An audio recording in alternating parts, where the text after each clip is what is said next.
Prezados irmãos e prezadas irmãs, estamos diante de mais um estudo da Escola Bíblica Dominical da Igreja Evangélica Congregacional do Largo do Tanque.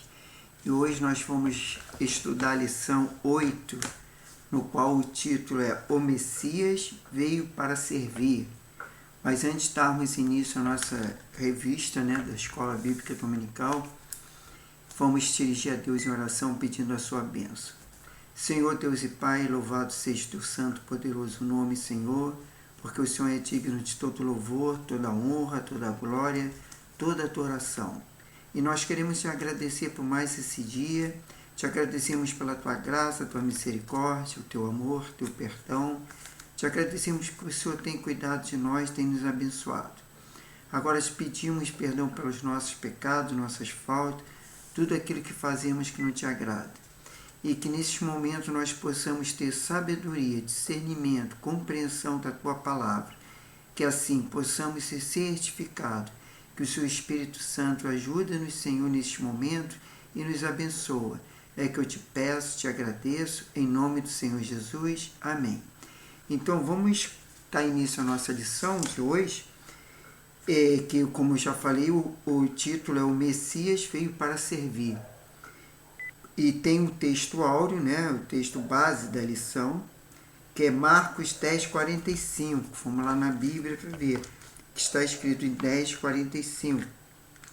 Diz: pois o Filho do Homem não veio para ser servido, mas para servir e dar sua vida em resgate por muitos.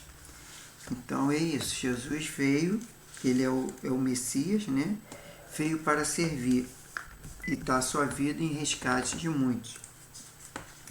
Nós temos aí o objetivo da lição, temos dois objetivos. Primeiro, mostrar que o Messias, ao contrário do que esperavam, os judeus veio para servir. E segundo, esclarecer a importância de seguirmos o exemplo de Jesus como líder e servidor. Nós temos a leitura áurea da semana, que na segunda-feira, vamos lá para Lucas 22:27. Lucas 22, versículo 27. O que diz lá? Vamos ver. Aí fala, em Lucas 22, versículo 27. Pois qual é o maior, quem está à mesa ou quem serve? Não é quem está à mesa? Eu, porém, entre vós sou como aquele que serve. Isso é Jesus falando, Palavras de Jesus. E já na terça-feira temos Efésios 4:2.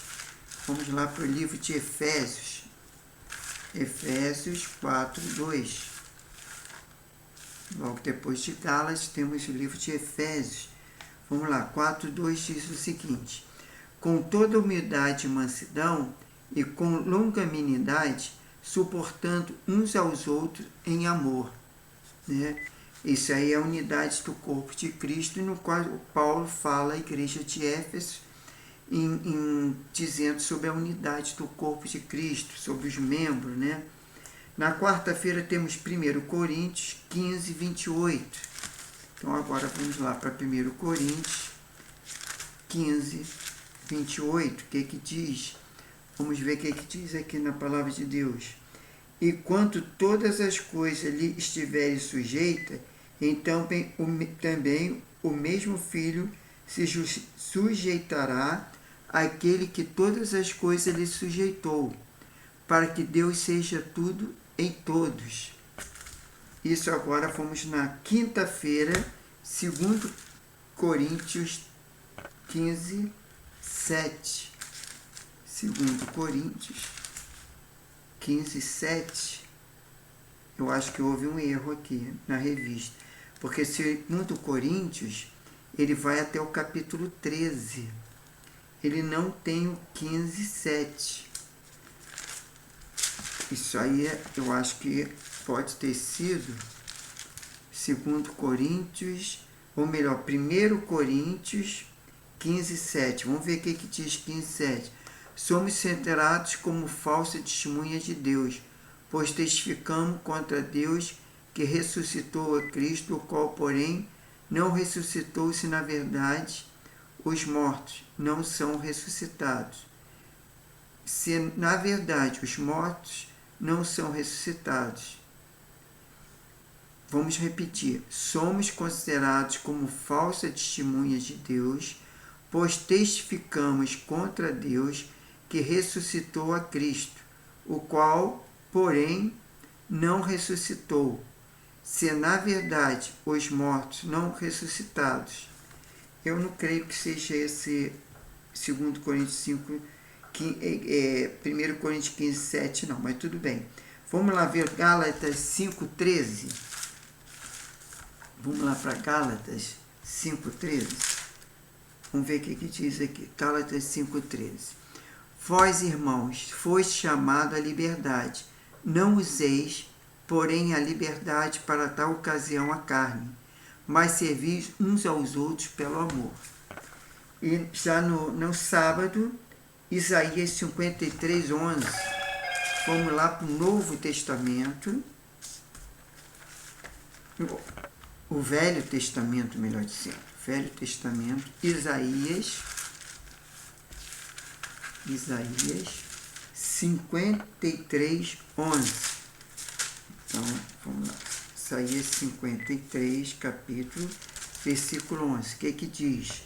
Diz o seguinte: ele verá o trabalho de sua alma e ficará satisfeito com o seu conhecimento, o meu servo. O justo justificará a muitos e a iniquidade deles levará sobre si. Isso está dizendo que Jesus levou todas as nossas iniquidades. E no domingo, Mateus 20, 1 a 16. Agora vamos voltar para o Novo Testamento. Mateus 20. Mateus 20. Qual é o versículo? É 1 a 16. Então, vamos ler 1 ao 16. A parábola dos trabalhadores na vinha. Falando Jesus: o reino dos céus é semelhante a um pai de família que saiu de madrugada para contratar trabalhadores para a sua vinha. E tendo ajustado com os trabalhadores a 1 denário por dia, mandou-lhe para a sua vinha. Perto da hora terceira, ele saiu e viu na praça outros que estavam desocupados. Disse-lhe: ide também para a vinha, dar-vos-ei isso que for justo, e eles foram. Saindo outra vez, perto da hora sexta e nona, fez o mesmo. Perto da hora nona, o 10ª, ele saiu e encontrou outros que estavam desocupados e perguntou-lhe: por que estiveste aqui desocupado o dia todo? Responderam-lhe: porque ninguém vos contratou. Disse-lhe: ide vos também para a vinha, e receberei que for justo. Chegando à tarde, disse o dono da vinha ao seu administrador: chama os trabalhadores e paga-lhe o salário, começando pelo último, indo até o primeiro. E ouvindo esta hora o 10ª, receberam 1 denário a cada um. Vindo, porém, os primeiros, pensaram que receberiam mais, porém, também eles receberam 1 denário a cada um. Tendo recebido, murmuravam contra o pai de família. Disseram: estes últimos trabalhavam 1 hora só, e tu igualaste conosco que suportamos a fatiga e o calor do dia? Mas disse um deles: amigo, não te faça injustiça. Não combinaste comigo 1 denário? Toma o que é teu e retira-te. Eu quero dar este último tanto quanto a ti. Não tenho dinheiro de fazer o que quiser, o que é meu, ou que é mau os teus olhos, porque eu sou bom. Assim, os últimos serão os primeiros serão os últimos. Pois maiores são chamados, mas pois muitos são chamados, mas poucos escolhidos. Jesus quer mostrar aqui, no sentido que ele, o pai, né, de família que contratou esses trabalhadores para a vinha, que o sentido aí é que ele, como o dono da vinha, ele podia contratar quem ele quisesse, pagar quanto ele quisesse. Uma vez já estava combinado com os primeiros trabalhadores que eles iam ganhar 1 denário. E assim eles foram. Então, se ele pagou um denário para aqueles outros, não importa se eles trabalharam 1 hora e outros trabalharam 8 horas. O importante, isso vamos olhar assim, isso seria um lado material, lado de trabalho. Mas no lado espiritual, a salvação, por exemplo, muitos têm muitos anos que aceitaram Jesus como Salvador e outros têm poucos anos. Mesmo assim, Jesus está a sua graça e a sua misericórdia para todos. Não importa aqueles que já têm, como eu, já têm muitos anos de igreja, e aquele novo que está entrando, ele vai ser, às vezes, mais abençoado do que eu. Ou então, o que Jesus fez? Daria a mesma proporção. Um denário para quem trabalhou 8 horas durante todo o dia e um denário para aquele que trabalhou 1 hora. Por quê? Porque Deus é justo. Ele quis dar aquele que trabalhou 1 hora, mas ele se esforçou e trabalhou. E os outros ele tinha combinado no denário o dia todo. Então não importa. Ele é dono, ele faz o que quiser. Entendeu? Desde que ele acertou o combinado ali com o trabalhador. E assim na área espiritual também. Deus abençoa aqueles que, mesmo às vezes com um dia de salvação, de libertação e te cura, ele abençoa da mesma forma que ele abençoa aquele outro que é muitos anos de igreja. Então a gente não podemos reclamar quando às vezes um irmãozinho, uma irmãzinha está entrando na igreja e eles são novatos, eles são abençoados. E às vezes eles são mais abençoados do que nós, porque eles têm a vida ali renovada, eles conseguem um emprego, eles conseguem uma família, eles conseguem ser abençoados. E às vezes nós pensamos assim, poxa, tanto tempo na igreja, tanto tempo servindo a Deus, e não acontece aquela bênção às vezes que eu quero, mas Deus está conforme Ele é justo, e conforme Ele quer, Ele é soberano. Então isso aí traz uma lição muito grande para nossas vidas. Agora vamos para a revista que fala sobre a introdução. A introdução é o seguinte: são poucos os palestrantes motivacionais que em pleno século XXI apontam para o Senhor Jesus como o maior exemplo de liderança que já existiu. Um dos livros que trata o assunto chama-se, entre aspas, o monge e o executivo, fecha aspas. Esta literatura sugere que o segredo da liderança de Jesus estava na sua capacidade de servir. De fato, concordamos que a liderança de Jesus não estava baseada em princípios diretoriais. A presente lição pretende observar no contexto de anunciação da morte de Jesus, o princípio que faz dele o maior líder servo da história. Agora, partindo para a próxima página, que é a página 38, temos lá o número 1, que o título tem Uma Revelação Inquietante. Enquanto Jesus seguia com seus discípulos para Jerusalém, começou a revelar-lhe o que lhe aconteceria. Apesar de ter sido a terceira previsão acerca da sua morte, parece que os discípulos não estavam cientes que poderia acontecer com seu mestre. Lembramos que em Marcos 8, 31 a 33, Jesus revelou que, para alguns, tratava do chamado segredo messiânico, conforme Marcos 7, 36. Agora ele revelava seu Messias. Na segunda ocasião, houve uma discussão entre Tiago e João sobre quem seria o maior entre eles. Nesse contexto, Jesus os repreendeu por aquela discussão sem sentido. Ele previu, inclusive, que na chegada em Jerusalém seria preso, humilhado, morto, entregue aos gentios, por meio dos mais importantes líderes religiosos de sua época. O vislumbre do futuro não era dos melhores, mas ele sabia qual era a sua missão. Portanto, os últimos fatos acontecidos com Jesus não foram mero acidentes de percurso na história, mas intencionalmente.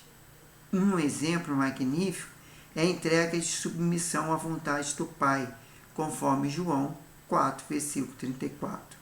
O Senhor se fez servo e continua a sua jornada de fé.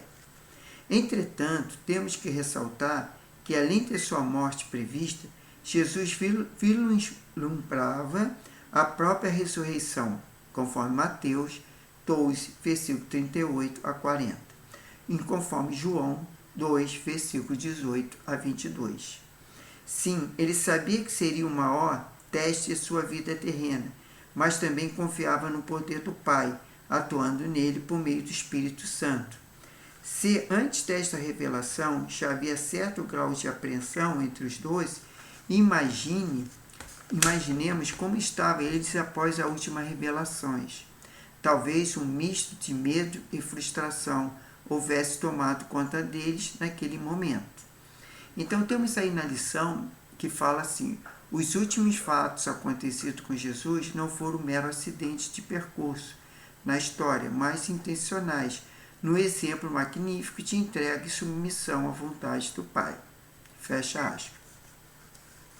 Já no número 2, aí na página 38, temos um pedido insensado. Ao ouvirem os seus últimos vaticínios do Mestre, porém, 2 dentre os 12 foram até a última consequência e ousaram ao ponto de lhe pedir algo que considerava importante. Ele já havia atendido alguns pedidos durante seu ministério. Talvez aquele fosse mais um.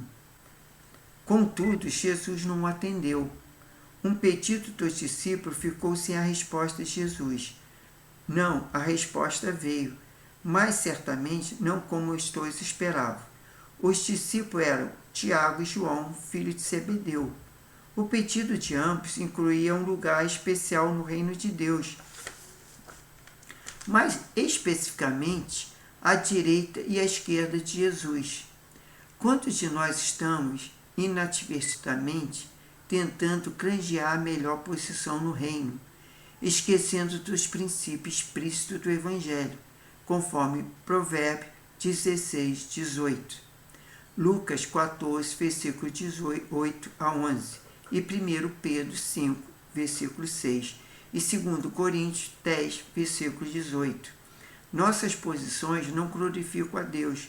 Nós nos desgastamos tanto com elas a ponto de nós entristecermos, porque não alcançamos determinado status social, conforme Tiago 4, versículo 10. Não deveríamos agir assim, pois o nosso narcisismo não é razoável diante do exemplo deixado pelo Messias, conforme 1 Pedro 2, 21. Conforme disse Jonas Celestino Ribeiro, entre aspas, a discussão sobre a posição de cada um ocuparia o reino era a falta de compreensão do verdadeiro sentido do ministério de Jesus. Fecha aspas.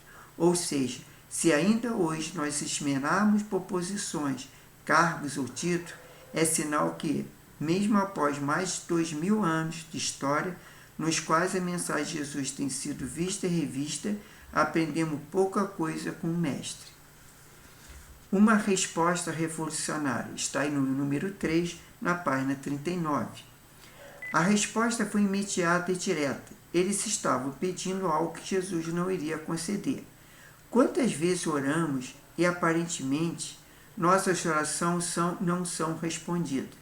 E nós perguntamos por que não somos atendidos. Será que não estamos pedindo mal, conforme Tiago 4,3? Será que estamos pedindo algo que qual não sabemos? Os discípulos não sabiam o que estavam pedindo. Eles ainda não estavam preparados para o sofrimento advindo da perseguição e do martírio. Na verdade, parece que os discípulos ainda não haviam compreendido qual era o modelo de messianismo de Jesus. É provável que ele estivesse pensando no exercício, por parte de Jesus, de um messianismo de poder, algo relacionado à política. O Messias não deveria exercer poderio político, ele deveria servir, pois o reino de Deus é espiritual, conforme 1 Coríntios 15, 50. A noção de sentido é invertida no reino. Enquanto os governadores políticos exerciam autoridade baseada no poder coercitivo e autoridade, a autoridade de Jesus estava a serviço. Os discípulos precisavam aprender isso, pois, no reino, quem quiser ser grande deverá fazer de servo. No reino, o primeiro deverá ser servo de todos. E o paradigma para o serviço ao próximo foi o próprio Jesus. Ele era o Messias prometido, mas não iria restaurar o reino político de Israel. Ele veio para servir e entregar sua vida.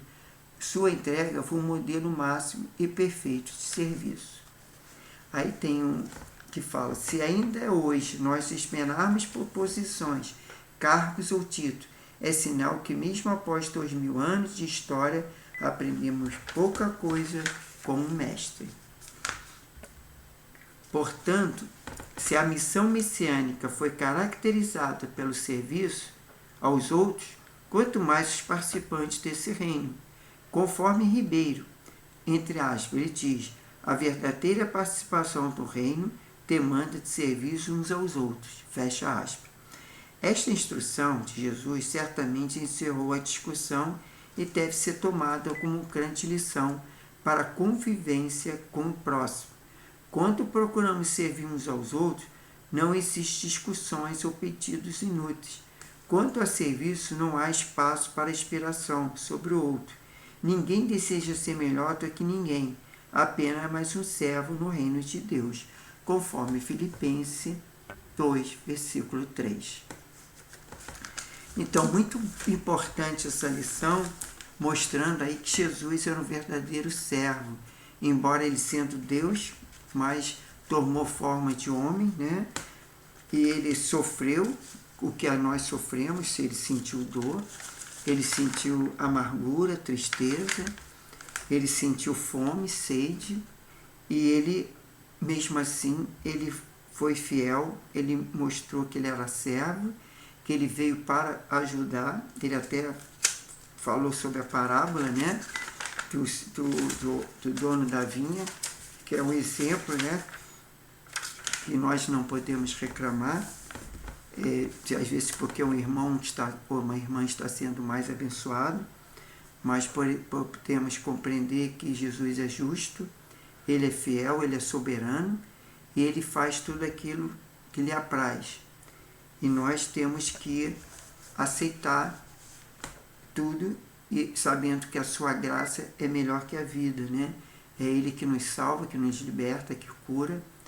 Ele é o caminho, a verdade e a vida. É Jesus que é o nosso Senhor, que ninguém vai ao Pai a não ser com Ele, por Ele. Por isso que tudo que nós pedimos em nome do Senhor Jesus, porque a qual é o nome que está acima de todo nome. Isso que nos traz, aumenta a nossa fé e essa certeza que nós devemos ser servo e procurar fazer a vontade de Deus. Vamos partir para a conclusão que do autor na lição. A insensatez demonstrada no pedido dos filhos de Zebedeu revela a ganância do coração humano. O pedido daqueles discípulos diante das revelações de Jesus sobre o real objetivo de sua missão messiânica mostrou profunda ignorância face ao propósito de Deus para nós. Quando agimos como Tiago e João, nós perdemos. Quando granjeamos um lugar melhor no reino dos céus, estamos atestando que ainda não aprendemos sobre a verdadeira essência do reino. No mais, devemos aprender sobre a grande bênção que é servir a Deus e ao próximo. Quer dizer, nós devemos ser servos, né? Quantas pessoas almejam, às vezes, um título, um cargo na igreja, porque quer status, quer título, mas não quer servir ao próximo, não quer ajudar o próximo. E tudo que nós podemos fazer, ou fazemos para o nosso próximo, estamos fazendo para Deus. Jesus mesmo falou que aquele que fizer para os pequeninos, né, que ele referiu os pequeninos, são os seus filhos, os filhos de Deus, aqueles que aceitaram Jesus, que seguiam a Jesus, que eram os seus discípulos, né, como nós que somos discípulos de Jesus. Ele, o que ele faz? Ele abençoa, ele guarda, e ele recompensa todos aqueles que fazem para os pequeninos, que aí é como se estivesse fazendo para ele. E graças a Deus, isso a gente aprende nessa lição, que nós devemos sempre ajudar o próximo e estar pronto para servir. Não precisa o pastor, não precisa ninguém falar, mas nós precisamos, nós mesmos, na nossa consciência, ouvir a voz do Espírito Santo, no qual a gente temos que se colocar como servo e como humilde diante de Deus. Então vamos orar e agradecer a Deus por essa lição, que foi muito abençoada. Senhor Deus e Pai, muito obrigado por mais essa lição da Escola Bíblica Dominical. Eu agradeço por cada vida que vai assistir essa live através das redes sociais. Te agradeço por cada vida, Senhor, por cada família, por cada lar. E que se eles têm algum pedido, Pai, em nome do Senhor Jesus, eu peço que atenda às suas súplicas, os seus clamores, aqueles que estão enfermos, aqueles que estão tristes, magoados. Ó Deus, restaura a saúde, restaura a alegria, tenha paz nos lares, abençoa, Senhor, perdoa os nossos pecados, nossas faltas e livra-nos do mal, abençoe nosso domingo, que um domingo seja um domingo abençoado, e possamos estar na Tua casa te louvando, te adorando e sempre estarmos servindo ao próximo, Senhor. Que isso seja uma coisa importante em nossas vidas, fazer aquilo que para o bem do nosso próximo. Ó Deus, tenha misericórdia em nossas vidas e nos abençoa. É que eu te peço, já te agradeço, em nome do Senhor Jesus. Amém. Então, irmão, fiquem na paz, que Deus abençoe a todos. E a próxima lição é a lição 9, a morte do servo e a anuência. E a anuência. Quer dizer, a lição 9 é a próxima lição no próximo domingo. E que Deus abençoe a todos e tenha um ótimo domingo e uma semana abençoada e próspera. Amém? E fiquem com Deus.